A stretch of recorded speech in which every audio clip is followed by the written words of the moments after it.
नमस्कार, मैं हूं निकिता और आप देख रहे हैं सत्यहिंदी.com। चलिए एक नजर डालते हैं अब तक की सुर्खियों पर।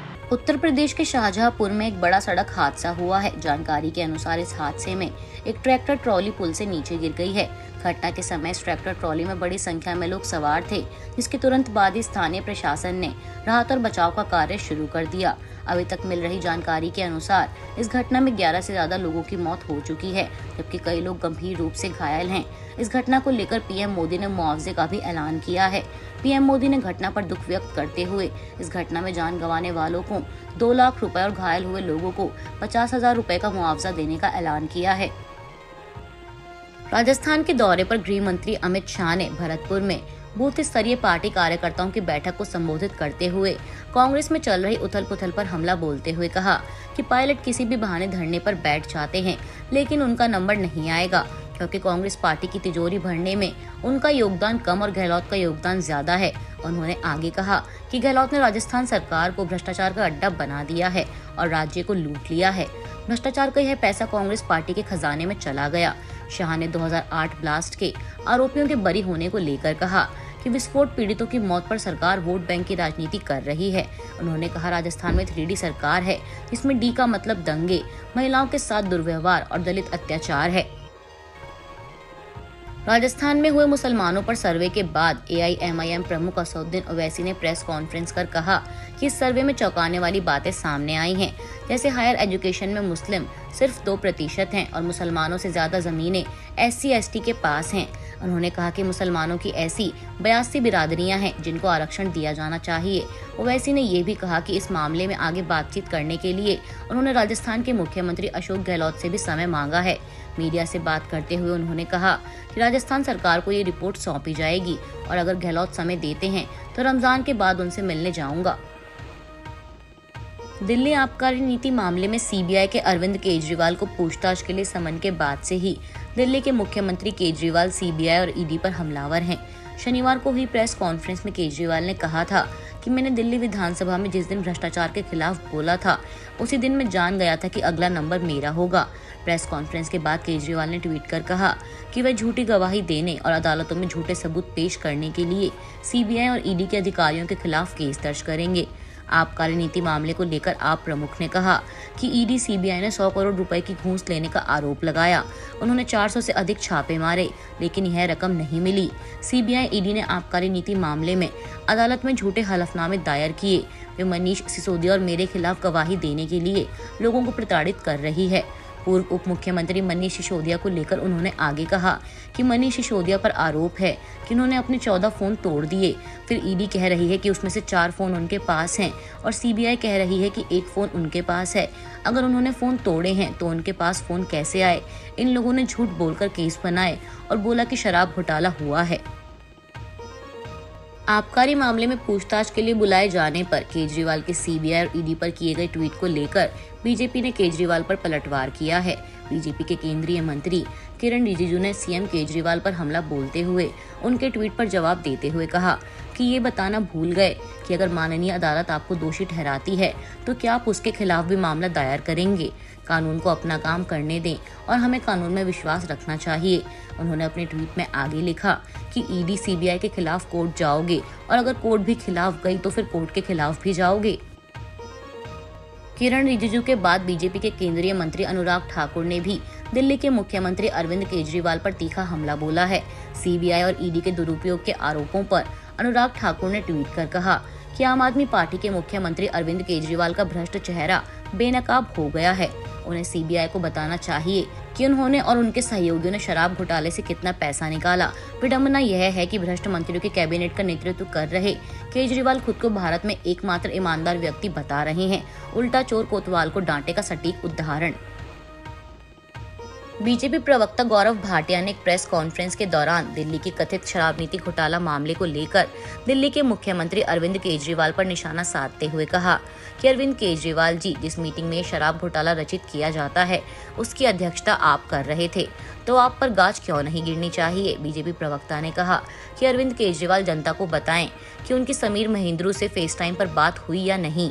बीजेपी प्रवक्ता गौरव भाटिया ने केजरीवाल से आगे सवाल करते हुए कहा कि आप जनता को यह भी बताइए कि शराब कारोबारियों से आपका क्या रिश्ता है। आपकी शराब नीति इतनी अच्छी थी तो इसको वापस क्यों लिया गया। उन्होंने कहा कि अरविंद केजरीवाल का केवल एक ही काम है, लूट खसोट और भ्रष्टाचार। गौरव भाटिया ने कहा कि अरविंद केजरीवाल जी, अगर आपको किसी बात का डर नहीं है तो दूध का दूध और शराब की शराब होने दीजिए। जो सवाल पूछे जाएं उनका उत्तर दीजिए। अगर आपके ही मापदंड आपके ऊपर लगाएं तो एक पॉलीग्राफी टेस्ट ले लीजिए, लाई डिटेक्टर टेस्ट ले लीजिए, सब स्पष्ट हो जाएगा। लेकिन ऐसा आप करेंगे नहीं, क्योंकि अंदर से आप डरे हुए हैं, घबराए हुए हैं। कर्नाटक चुनाव के लिए कांग्रेस ने 43 उम्मीदवारों की अपनी तीसरी लिस्ट भी जारी कर दी है और हाल ही में बीजेपी से आए पूर्व उप मुख्यमंत्री लक्ष्मण सावदी को पार्टी ने अपनी सीट से टिकट दिया है। वहीं कोलार से चुनाव लड़ने की उम्मीद लगाए पूर्व मुख्यमंत्री सिद्धरमैया का नाम कांग्रेस ने इस लिस्ट में शामिल नहीं किया है और उनकी जगह कोथूरजी मंजूनाथ को कोलार सीट से टिकट दिया है। बता दें, सिद्धरमैया को पार्टी ने वरुणा विधानसभा क्षेत्र से चुनावी मैदान में उतारा है। इसके साथ साथ पार्टी ने कुमता विधानसभा सीट से पूर्व गवर्नर मार्गरेट अल्वा के बेटे निवेदित अल्वा को भी मैदान में उतारा है। इस तीसरी लिस्ट के साथ कांग्रेस ने कुल 209 सीटों पर अपने उम्मीदवारों की घोषणा कर दी है। कर्नाटक चुनाव के लिए जेडीएस नेता एचडी देवेगौड़ा ने बेंगलुरु में घोषणा पत्र जारी किया है, जिसमें उन्होंने और उनकी पार्टी ने महिला सशक्तिकरण से लेकर किसानों के विकास के कार्यों पर जोर दिया है। अपने घोषणा पत्र में उन्होंने वादा किया है कि पार्टी स्त्री शक्ति समूह द्वारा लिए गए कर्ज को माफ करेगी। वहीं 1 साल में 5 एलपीजी सिलेंडर मुफ्त दिए जाएंगे और गर्भवती महिलाओं को 6 महीने में 6,000 रुपए भत्ता, विधवाओं की पेंशन को बढ़ाकर 900 रुपए से 2,500 रुपए कर दिया जाएगा। महिलाओं को 15 वर्ष की सेवा पूरी करने पर पेंशन देने का वादा किया गया है। इसके साथ साथ किसानों को प्रति एकड़ 10,000 रुपए की सब्सिडी देने का भी प्रस्ताव दिया गया है। खेतीहर मजदूरों के लिए 2,000 रुपए मासिक भत्ता, खेती करने वाले युवकों से शादी करने वाली महिलाओं को 2 लाख रुपए की सब्सिडी। इसमें विभिन्न सिविल सेवाओं और रक्षा भर्तियों के लिए कन्नड़ में परीक्षा आयोजित करने के लिए केंद्र सरकार पर दबाव बनाने का भी वादा किया गया है।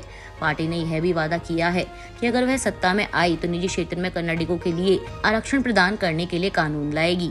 कर्नाटक के पूर्व मुख्यमंत्री और पार्टी से नाराज बीजेपी नेता जगदीश शेट्टार ने 10 मई को होने वाले विधानसभा चुनाव के लिए कैंडिडेट की तीसरी लिस्ट जारी करने के लिए आज शनिवार 15 अप्रैल तक का अल्टीमेटम दिया है।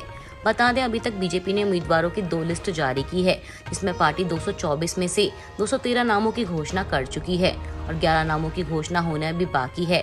वहीं जब चुनाव लड़ने को लेकर जगदीश शेट्टार से पूछा गया तो उन्होंने कहा कि वे अपने समर्थकों से बात करने के बाद फैसला करेंगे। उन्होंने कहा कि जब वह बीजेपी के नेताओं से मिले तो उन्होंने सकारात्मक प्रतिक्रिया दी। उन्होंने मुझसे कहा कि उन्हें फैसले के लिए वरिष्ठ नेताओं से बात करनी होगी। उन्होंने गुरुवार 14 अप्रैल को कहा कि वह कल सुबह तक इंतजार करेंगे। दोपहर तक वह अपने शुभ चिंतकों के साथ बैठक करेंगे। शेट्टार ने आगे कहा कि बीजेपी को ऐसा नहीं करना चाहिए था, पार्टी ने उनका अपमान किया है। उन्होंने कहा कि अगर बीजेपी लिस्ट की घोषणा नहीं करती है तो वह अगला कदम उठाएंगे। उन्होंने बीजेपी अध्यक्ष जेपी नड्डा से मुलाकात के दौरान भी यही कहा था कि वह केवल 2 दिन और इंतजार करेंगे। केंद्र सरकार और पीएम मोदी पर सत्यपाल मलिक द्वारा किए गए खुलासों के बाद अब भूपेश बघेल ने भी बीजेपी पर हमला बोला है। रिपोर्टरों से बात करते हुए छत्तीसगढ़ के मुख्यमंत्री ने कहा कि भारतीय जनता पार्टी और केंद्र पर आरोप लगाए गए हैं। मामला देश की सुरक्षा और जवानों की शहादत से जुड़ा है।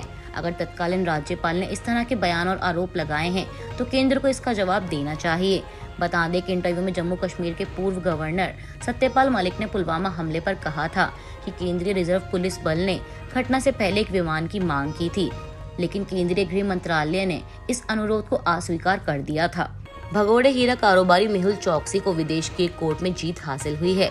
एंटीगुआ और बारबुडा की हाई कोर्ट ने कहा कि 13,000 करोड़ रुपए की धोखाधड़ी के सिलसिले में भारत में वांटेड हीरा कारोबारी मेहुल चौकसी को एंटीगुआ और बारबुडा से बाहर नहीं ले जाया जा सकता। मेहुल चौकसी ने अपने मुकदमे में तर्क दिया कि एंटीगुआ के अटॉर्नी जनरल और पुलिस प्रमुख के पास उसके खिलाफ दर्ज मामलों की जांच करने का दायित्व है। चौकसी ने अपने दावों को लेकर जांच की मांग की है, साथ ही उसने कोर्ट से राहत की भी मांग की है।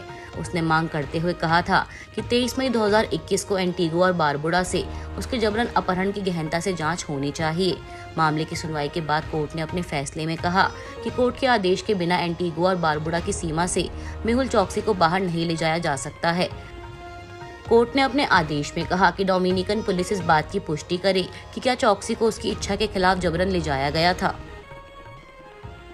आईपीएल के आज दूसरे मुकाबले में लखनऊ के एकाना स्टेडियम में पंजाब किंग्स और लखनऊ सुपर जायंट्स आमने सामने हैं। पंजाब किंग्स ने टॉस जीतकर पहले गेंदबाजी करने का फैसला किया और लखनऊ की टीम ने अपने 20 ओवरों में 8 विकेट खोकर 159 रन बनाए हैं। अभी के लिए बस इतना ही। बाकी की खबरों के लिए जुड़े रहिए सत्यहिंदी.com के साथ।